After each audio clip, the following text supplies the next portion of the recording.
In today's episode, I tell you of a case of a mother who was fed up with her grown son and gave him an ultimatum. But he took the ultimatum to a whole other ultimate level. Let's get into the murder of Shanelle Burns for your midweek mini. Welcome, lambs. Welcome to Love and Murder, Heartbreak to Homicide, the midweek mini edition. If you're new here, hi, my name is Kai, and I welcome you to go ahead and listen to this episode, and if you like it, don't forget to subscribe so you don't miss any more true crime cases. If you're a returning lamb, thank you so much for continuing to support Love and Murder. Before we begin, I want to say that this episode and all my episodes are sponsored by my lambs and Patreon, patreon.com/Love and Murder.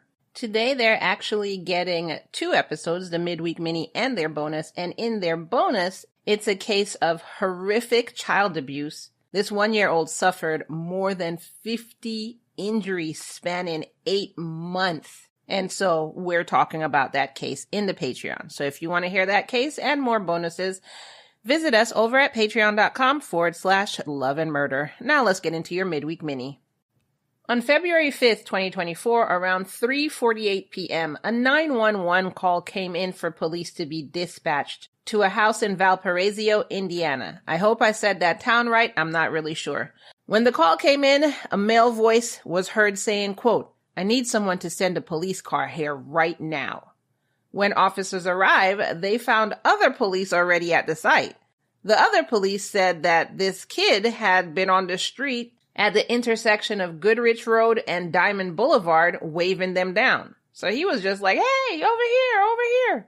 The kid was 19-year-old Connor Kobold. So he wasn't a kid, he was a 19-year-old man. He was actually standing outside when police got there, and he was asking to be handcuffed and placed in the back of a squad car. As he's asking this, he's also saying, quote, "There's a dead person inside of the house on the corner," and, quote, "Yeah, I killed somebody in that house." Police noticed small scratches on Connor's face, and when they entered the house, they found 43-year-old Shanelle Burns in the living room, unresponsive, unconscious, and with no pulse. Police did notice that there were signs of a struggle in the room, and before we move on, I do want to note that in some news article, it says she was found in her bed, and in others, it says she was found in the living room. So we're just going with the living room for this one. I don't know which one it is. I could only go by what was reported, and they're saying 2 different things. Connor was arrested and charged with attempted murder. Shanelle was quickly transported to Northwest Health Porter Hospital, which the only reason they would transport her is maybe they got a faint pulse, because at first it said no pulse, then they would declare her dead.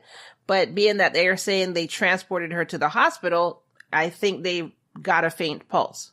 While she was at the hospital, doctors discovered small ligature marks on her neck, indicating strangulation. Doctors determined her injuries, quote, "put her in grave danger." But despite all of the efforts of medical professionals, 2 days later on February 7th, Shanelle died of her injuries. So yeah, they had gotten a pulse. So I guess at first when they got there, she had no pulse, and they did life-saving measures and they got a faint pulse. However, unfortunately, as the doctor said, she was in grave danger and they weren't able to save her. Now the question is, why did this happen? Well, on February 5th, Shanelle had served an eviction notice to Connor. So Connor was living with his parents. I mean, he's only 19, nothing's wrong with that. You know, live with your parents, help them out, even if it's not financially. You know, work, save your money, get your own place. There's nothing wrong with that, especially in this economy. Honestly, I don't understand parents who kick their children out at 18. You're 18, you're a man now, get out. Or you're a woman now, get out. Like, I don't understand that mindset unless your child is like a lazy bum and they refuse to do anything. Then I understand.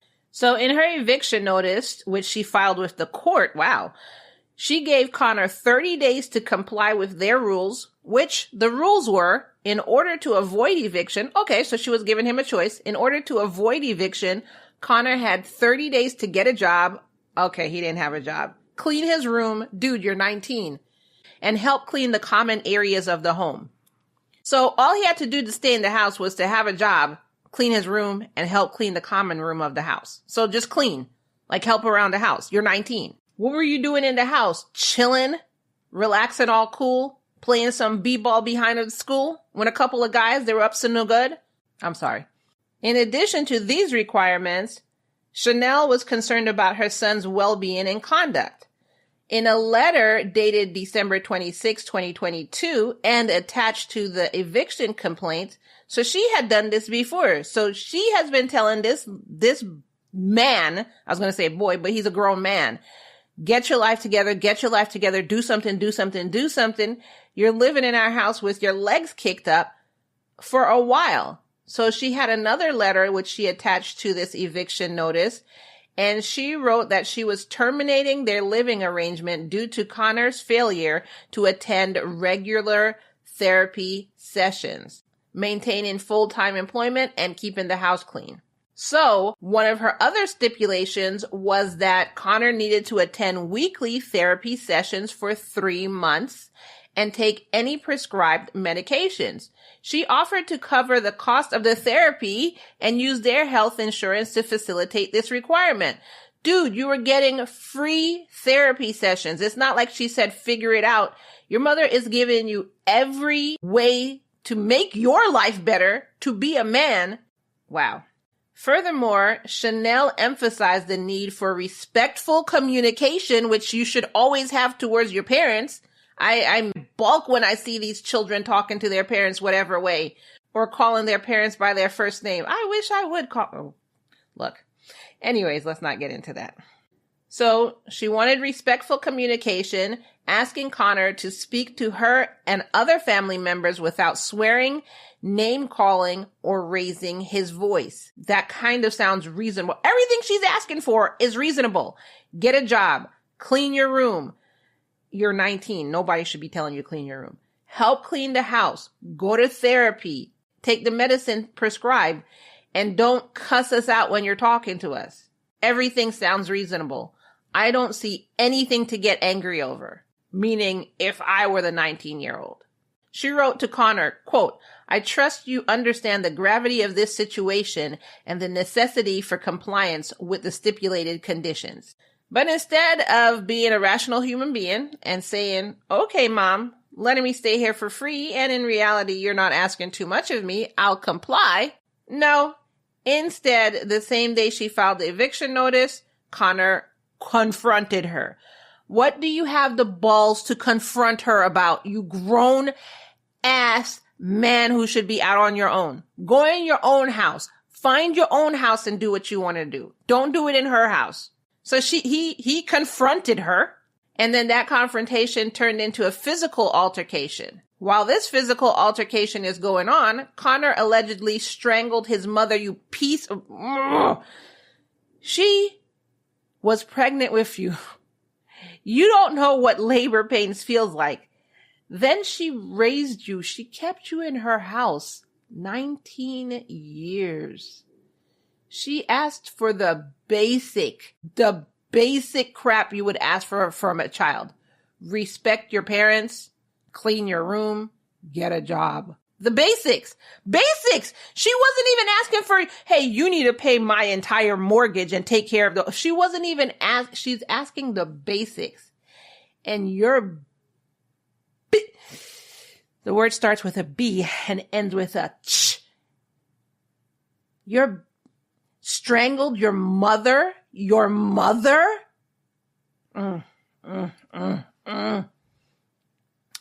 Anyways, he allegedly, because the case is still ongoing, even though he literally said he did. But anyway, he allegedly strangled his mother. And when she was no longer moving, when she was no longer moving, that's when he went outside and he called 911 and he was trying to flag police down. How about before you strangled her, you said, you know what? I have this horrible urge. Let me go outside and flag police down. Like, hey, take me somewhere else. Hey, help me. Not after you do it. Oh, God. So Connor was arrested and he was held at the Porter County Jail with a bond set at $500,000 cash and a $250,000 surety. And if you're like me and you don't know what a surety is, I looked it up for us.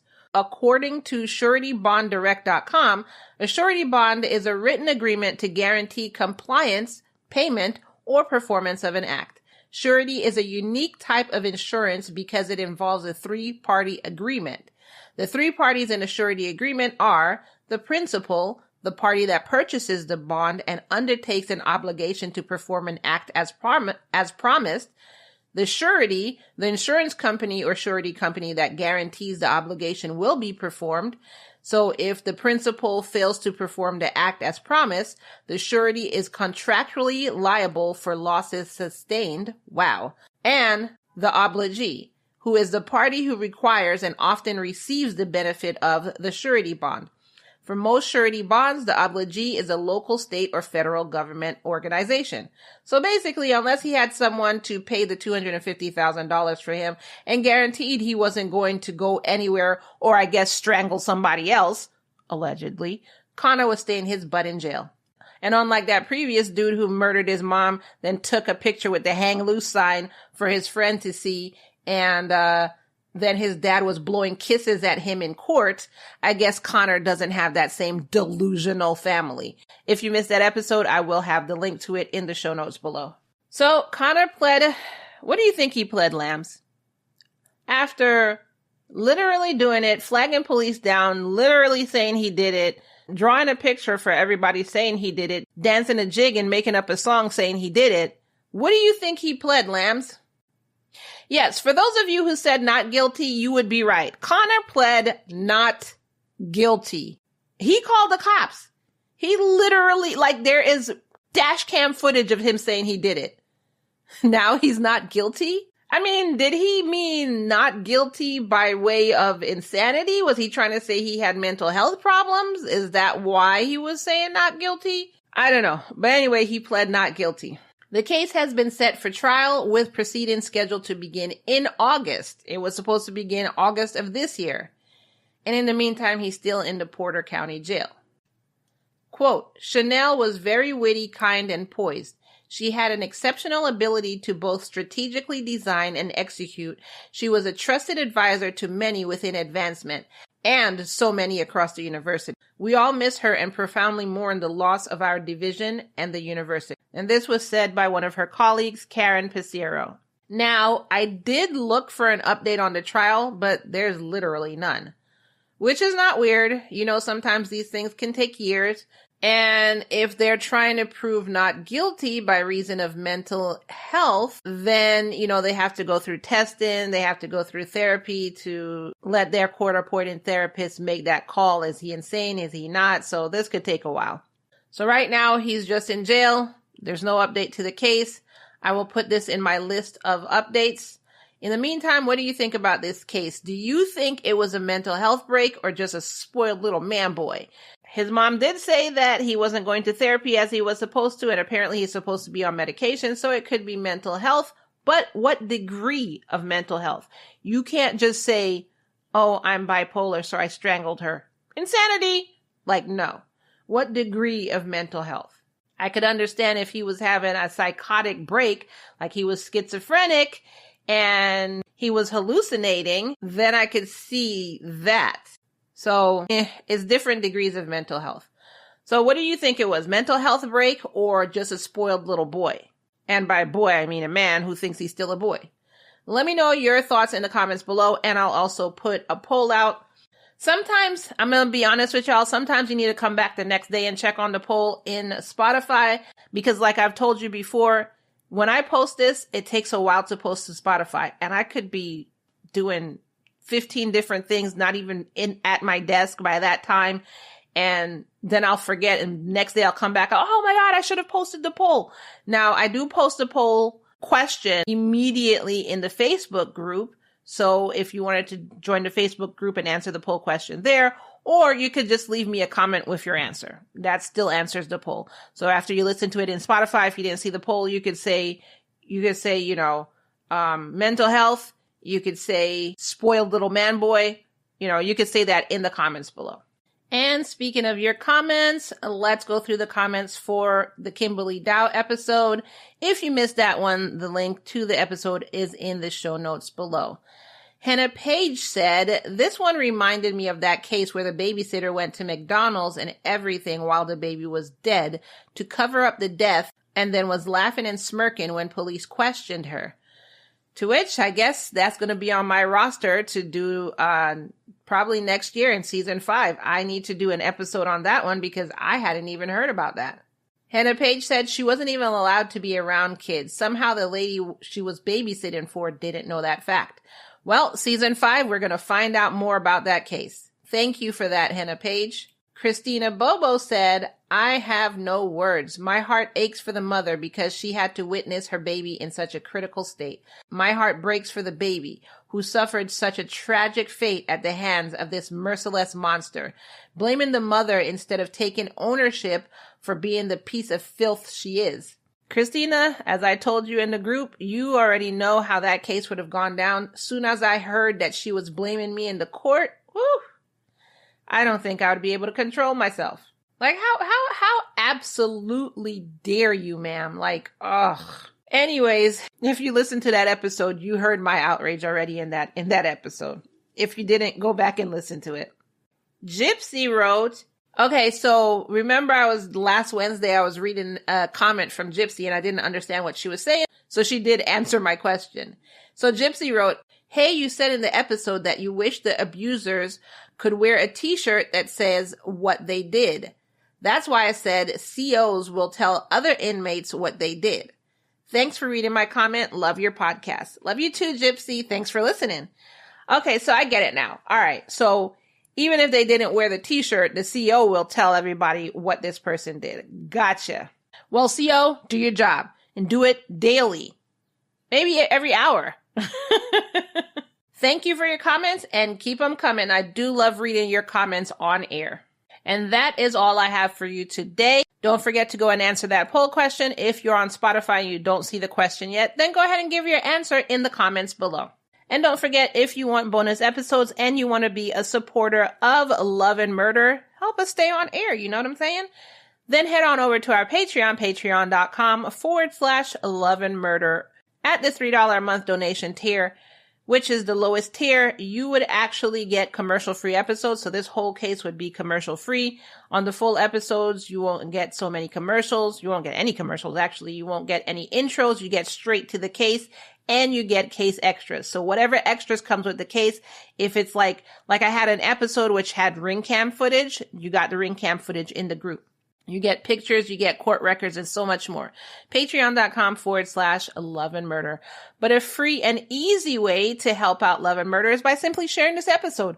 So go ahead and hit that share icon. And we have a saying here to share it with everyone you know and everyone you don't. So go ahead and share it in your text messages and share it to WhatsApp with your friends and family. And then go ahead and share it to your social media. So you can actually go to my Instagram that I haven't been keeping up with because it's just so much. But I still have clips there, so you can go to my Instagram, select a clip, and share it to your Instagram, share it to your story, share it to your TikTok. Share. Wow, I haven't said that in a while, huh, lambs? Anyways, that is all I have for you in today's episode, and I will see you in the next episode. Bye.